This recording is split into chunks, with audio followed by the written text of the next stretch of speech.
रात की आंधी के बाद सुबह जब किचन का दरवाजा खुलता है तो हर चीज पर जमी धूल मट्टी एक नई कहानी सुना रही होती है। गर्मी अपनी जगह मौजूद होती है, लेकिन एक समझदार खातून वही होती है जो ऐसे दिनों में भी घर को संभालने का बेहतरीन तरीका जानती है। थोड़ी सी तरतीब, चंद अच्छी आदतें और मुस्बत सोच घर के मुश्किल तरीन कामों को भी आसान बना देती हैं। आज मैं आपको अपने किचन की सफाई भी दिखाऊंगी, आंधी के बाद सफाई के कुछ आसान तरीके भी शेयर करूंगी और साथ साथ ऐसी खूबसूरत बातें भी करूंगी जो दिल और ईमान दोनों को ताजगी देंगी। तो चलिए ये वीडियो शुरू करते हैं। अस्सलाम वालेकुम एवरीवन। तो जी, रात को आंधी आई हो तो सुबह किचन की हालत तकरीबन सभी को मालूम होती है। हर तरफ हल्की हल्की धूल मट्टी नजर आ रही होती है। इसीलिए तो मैंने भी आज सुबह उठते ही किचन की सफाई शुरू करने का इरादा कर लिया। मैंने सोचा कि सबसे पहले जो थोड़े बहुत बर्तन पड़े हैं इन्हें वॉश कर लेती हूँ। बर्तन साफ हो जाएं तो काम काफी मुनज्जिम लगने लगता है। इसके बाद बाकी सफाई आराम से की जा सकती है। आंधी की वजह से तकरीबन हर चीज पर मिट्टी जम गई थी। काउंटर, शेल्फ और दूसरी चीजों को भी सफाई की जरूरत थी। इसलिए मैंने प्लान बनाया कि एक एक चीज सुकून से साफ कर लूंगी। मेरी हमेशा कोशिश होती है कि रोजाना थोड़ी बहुत सफाई जरूर कर लूं। जब रोज सफाई होती रहे तो गंदगी ज्यादा जमा ही नहीं होती, फिर अचानक आने वाली धूल मट्टी भी ज्यादा मसला नहीं बनती। आंधी के बाद जो मट्टी आती है वो अक्सर ऊपर ऊपर की ही होती है। अगर घर पहले से साफ सुथरा हो तो सिर्फ हल्की सी सफाई से ही काम चल जाता है। इसी वजह से रोजमर्रा सफाई का बहुत फायदा होता है। जब चीजें वक्त पर साफ होती रहें तो डीप क्लीनिंग भी काफी आसान हो जाती है। ना ज्यादा वक्त लगता है और ना ही ज्यादा थकन होती है। थोड़ी सी मेहनत रोजाना इंसान का काफी वक्त बचा लेती है। तो जी, मैं यहाँ अपने किचन के काम भी करती जा रही हूँ और आप सबके साथ कुछ दिल की बातें भी शेयर करना चाहती हूँ। मुझे अच्छा लगता है कि काम के साथ साथ कोई मुफीद बात भी हो जाए और इस तरह वक्त भी अच्छा गुजर जाता है। आज हम एक बहुत ही अहम मौजू पर बात करेंगे और वो है ईमान की मजबूती। हम सब चाहते हैं कि हमारा ईमान मजबूत रहे और हमारा दिल अल्लाह ताला के करीब रहे, लेकिन कभी कभी इंसान को अपनी हालत का जायजा लेते रहना चाहिए। अगर खुदा ना ख्वास्ता हमारा ईमान कमजोर होना शुरू हो जाए तो इसकी कुछ निशानियां आहिस्ता आहिस्ता जाहिर होने लगती हैं।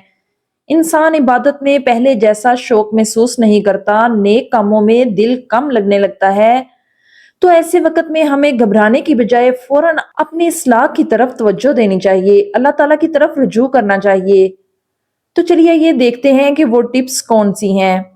तो टिप नंबर 1 ये है कि जब हमारा ईमान कमजोर होता है तो सबसे पहले हमारी नमाजें मुतासिर होती हैं। खास तौर पर फजर की नमाज सुस्ती की वजह से छूटने लगती है और अजान की आवाज सुनकर भी हमारे दिल पर कोई असर नहीं होता। हमें चाहिए कि जैसे ही अजान की आवाज कानों में पड़े, अपने सारे काम छोड़कर पहले अजान का जवाब दें और फिर नमाज के लिए खड़े हो जाएं। हमें अपने दिल को समझाना होगा कि सुबह की नींद से ज्यादा खूबसूरत और जरूरी अल्लाह का बुलावा है। इसलिए रात को जल्दी सोने की आदत डालें ताकि फजर की नमाज कभी कज़ा ना हो। टिप नंबर 2 ये है कि आज हम दुनिया की किताबें और मोबाइल तो घंटों देखते हैं, लेकिन कुरान पाक अलमारी में बंद पड़ा रहता है और इसे ना पढ़ने पर हमारे दिल में अल्लाह का कोई खौफ भी नहीं आता। हमें चाहिए कि रोजाना कुरान पाक पढ़ने का एक वक्त मुकर्रर करें, चाहे हम दिन में सिर्फ एक रकू या एक सफा ही क्यों ना पढ़ें। हमें कोशिश करनी चाहिए कि तिलावत के साथ साथ इसका तर्जुमा भी समझें, ताकि हमारे दिलों में अल्लाह ताला की मोहब्बत और इसका खौफ पैदा हो और हमारा दिल नरम हो सके। टिप नंबर 3 ये है कि बाज औकात ऐसा होता है कि हमसे अच्छे काम, सदका, खैरात और नफल नमाजें छूट जाती हैं और हमें इसका कोई दुख या अफसोस भी नहीं होता, जो कि ईमान की कमजोरी की बड़ी अलामत है। हमें चाहिए कि रोजाना रात को सोने से पहले अपना मुहासबा करें कि आज हमने कितनी नेकियां की और कितने अच्छे काम हमसे छूट गए। हमें अपने अंदर ये एहसास बेदार करना होगा कि अगर आज हमसे कोई नेकी छूट गई है तो इस पर दिल में सच्चा अफसोस हो और हम अगले दिन इस नुकसान को पूरा करने की कोशिश करें।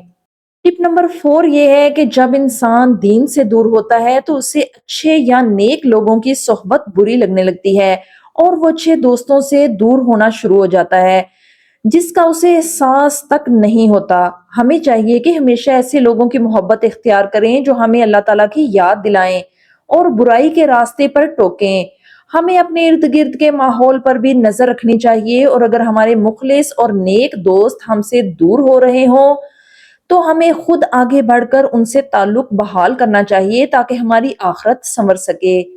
ٹپ نمبر 5 یہ ہے کہ ایمان کی کمزوری کی وجہ ایک یہ ہو سکتی ہے کہ اگر ہم سے کوئی چھوٹا موٹا گناہ ہو جائے تو ہمیں اس گناہ پر شرمندگی نہ ہو یا افسوس نہ ہو۔ تو میری پیاری بہنوں، جیسے ہی ہم سے کوئی غلطی یا گناہ ہو فوراً سچے دل سے استغفار کریں اور اللہ تعالیٰ سے معافی مانگیں۔ ہمیں گناہوں کو چھوٹا سمجھ کر نظر انداز نہیں کرنا چاہیے بلکہ ہر وقت توبہ کا دروازہ کھٹکھٹاتے رہنا چاہیے تاکہ ہمارے دلوں پر گناہوں کا زنگ نہ چڑھے۔ ٹپ نمبر 6 یہ ہے، جب ہماری زبانیں اللہ کے ذکر سے خالی ہو جاتی ہیں اور اس دوری کے باوجود ہمارے دل اداس نہیں ہوتے تو سمجھ لیں کہ روحانی طور پر ہم بہت کمزور ہو چکے ہیں۔ ہمیں چاہیے کہ اٹھتے بیٹھتے چلتے پھرتے اور گھر کے کام کاج کرتے ہوئے بھی اپنی زبان پر استغفار، درود شریف یا تیسرے کلمے کا ورد جاری رکھیں۔ ہمیں اپنے دن کا آغاز اور اختتام اللہ کے ذکر سے کرنا چاہیے تاکہ ہمارے دلوں کو حقیقی اطمینان اور سکون حاصل ہو سکے۔ تو میری پیاری بہنوں، ہمیں مل کر یہ دعا مانگنی چاہیے کہ اے اللہ، ہمیں اپنے دین پر ثابت قدم رکھ کیونکہ دل تیرے ہی اختیار میں ہے۔ آمین۔ جی تو پیاری بہنوں، جیسا کہ آپ دیکھ سکتے ہیں کہ میرے کچن کی بیک سائڈ پر یہ وینٹیلیشن کے لیے کافی اچھی جگہ موجود ہے۔ اس کی وجہ سے ہوا کا گزر آسانی سے ہوتا رہتا ہے اور کچن میں گھٹن محسوس نہیں ہوتی۔ خاص طور پر گرمیوں میں یہ چیز بہت زیادہ سکون دیتی ہے۔ جب کچن میں ہوا آتی جاتی رہتی ہے تو کھانا بناتے وقت گرمی نسبتاً کم محسوس ہوتی ہے۔ چولہے کی تپش کے باوجود ماحول زیادہ بہتر رہتا ہے۔ اسی وجہ سے میں اس وینٹیلیشن کو اپنے کچن کا ایک بڑا فائدہ سمجھتی ہوں۔ البتہ ایک مسئلہ ضرور ہوتا ہے کہ جب تیز آندھی آتی ہے تو مٹی بھی اندر آ جاتی ہے، پھر صفائی کچھ زیادہ کرنی پڑتی ہے، لیکن الحمدللہ فائدے اتنے زیادہ ہیں کہ یہ ایک نقصان زیادہ محسوس نہیں ہوتا۔ انسان کو ہمیشہ اللہ تعالیٰ کی نعمتوں پر شکر ادا کرتے رہنا چاہیے۔ اگر کسی چیز میں چند چھوٹی مشکلات ہوں لیکن فائدے زیادہ ہوں تو اس پر خوش رہنا چاہیے۔ شکر کرنے سے دل کو بھی سکون ملتا ہے۔ ویسے پچھلے 2-4 دن سے گرمی کافی زیادہ تھی، دن کے وقت باہر نکلنا بھی مشکل لگتا تھا، لیکن اللہ تعالیٰ کا شکر ہے کہ موسم نے اچانک رخ بدل لیا۔ 1-2 دن مسلسل آندھی اور بارش آئی جس کی وجہ سے گرمی میں کافی کمی آ گئی۔ اب موسم پہلے کی نسبت کہیں زیادہ خوشگوار محسوس ہو رہا ہے۔ ہوا بھی ٹھنڈی چل رہی ہے اور ماحول کافی بہتر لگ رہا ہے۔ ایسے موسم میں کچن میں کام کرنا بھی نسبتاً آسان ہو جاتا ہے۔ جب باہر کا موسم اچھا ہو تو گھر کے اندر بھی تازگی محسوس ہوتی ہے، اسی لیے میں اس موسم کو بہت پسند کرتی ہوں۔ تو جی آج کے لیے بس اتنا ہی۔ امید کرتی ہوں کہ آپ کو میری یہ صفائی، کچن روٹین اور دل کی باتیں پسند آئی ہوں گی۔ یاد رکھیے، گھر کو صاف رکھنا بھی اتنا ہی ضروری ہے جتنا کہ اپنے دل اور ایمان کو صاف رکھنا ضروری ہے۔ تو پیاری بہنوں، اگر ویڈیو اچھی لگی ہو تو اسے لائک کریں، اپنے پیاروں کے ساتھ شیئر کریں اور چینل پر نئی ہیں تو سبسکرائب کرنا مت بھولیے گا۔ اپنا بہت سا خیال رکھیے گا۔ اللہ حافظ۔